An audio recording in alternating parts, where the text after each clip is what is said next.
കഴിഞ്ഞ 10 വർഷം കേരളം ഭീകരമായ ഒരവസ്ഥയെ നേരിട്ടു.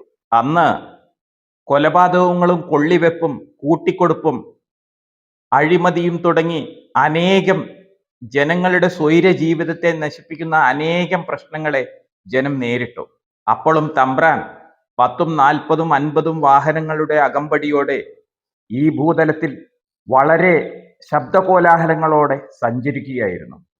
വായടക്കി മനുഷ്യൻ നിശബ്ദനായി ഇരുന്നു.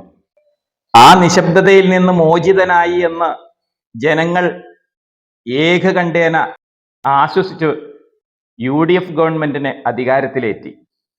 UDF ഗവൺമെന്റ് നമ്മുടെ ബഹുമാന്യ VD സതീശൻ മുഖ്യമന്ത്രിയായി കേരളത്തില് UDF സർക്കാർ അധികാരത്തിൽ വന്നു.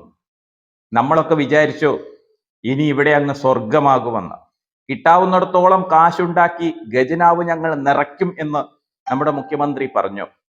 എന്നിട്ട് ഞങ്ങൾ തീരുമാനിക്കും ഈ കേരളം ഇനി എങ്ങനെ വികസിപ്പിക്കണം എന്നുള്ളത് എന്നൊക്കെ വലിയ വായയിൽ അദ്ദേഹം പ്രസംഗിക്കുകയുണ്ടായി. ഇതൊക്കെ കേട്ട കേരള ജനത വളരെ എന്താ പറയാ കോമ്പല കണക്കിന് പടക്കങ്ങളായിരുന്നു അന്ന് വാങ്ങി പൊട്ടിച്ചിരുന്നത്. ഇപ്പോ അദ്ദേഹം പറയുന്നു കേരളം വലിയ സാമ്പത്തിക പ്രതിസന്ധിയെ നേരിടുന്നു എന്ന്.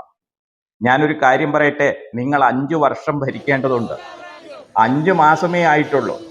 ഇപ്പൊ നിങ്ങൾ ഇങ്ങനെ ഇരക്കാൻ തുടങ്ങിയാൽ 5 വർഷം നിങ്ങൾക്ക് പൂർത്തിയാകണം. വീട്ടിലെ പ്രശ്നങ്ങൾ പരിഹരിക്കാൻ അറിയാത്തവൻ നാട്ടിലിറങ്ങിയാൽ എന്തായിരിക്കും പിന്നെ പ്രശ്നം? എന്തായിരിക്കും ആ പ്രശ്നത്തിന്റെ പ്രതിഫലനം? ഇവിടെ നമ്മുടെ സെക്രട്ടേറിയറ്റിന് മുൻപിൽ വിദ്യാർത്ഥികള് വളരെ ദിവസങ്ങളായിട്ട് സമരം ചെയ്യുന്നു. അവരവിടെ കിടന്ന മണ്ണാണ് തിന്നുന്നത്, അവിടെ നിലവിളിക്കുകയാണ്. ഇത് പരിഹരിക്കാൻ അറിയാത്ത നമ്മുടെ മുഖ്യമന്ത്രി ഡൽഹിയില് പ്രധാനമന്ത്രിയുടെ വസതിക്ക് മുൻപിൽ കുത്തിയിരിപ്പ് സമരം നടത്താൻ പോയി.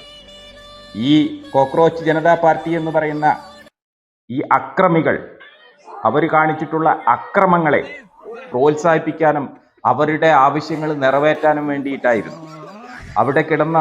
അവിടെ ഇരുന്നു കൊണ്ട് അദ്ദേഹം 4 വാർഡും വീക്ഷിക്കുന്നത് നമുക്ക് മനസ്സിലായ ഒരു കാര്യമാണ്. ഇവിടുത്തെ ഈ വിദ്യാർത്ഥികള് ഈ സെക്രട്ടേറിയറ്റ് മുൻപിൽ ഇപ്പോ ശയന പ്രദക്ഷിണം നടത്തുക. അവരുടെയൊക്കെ പ്രശ്നങ്ങൾ പരിഹരിക്കാൻ അറിയാതെ, അത് പ്രശ്നം പരിഹരിക്കാനാവാതെ ഡൽഹിയിൽ പോയി അവിടെ പ്രശ്നം പരിഹരിക്കാൻ നടക്കുക. ഇതൊക്കെ തലയ്ക്ക് വെളിവുള്ള സമൂഹം മനസ്സിലാക്കുന്ന കാലം വരും.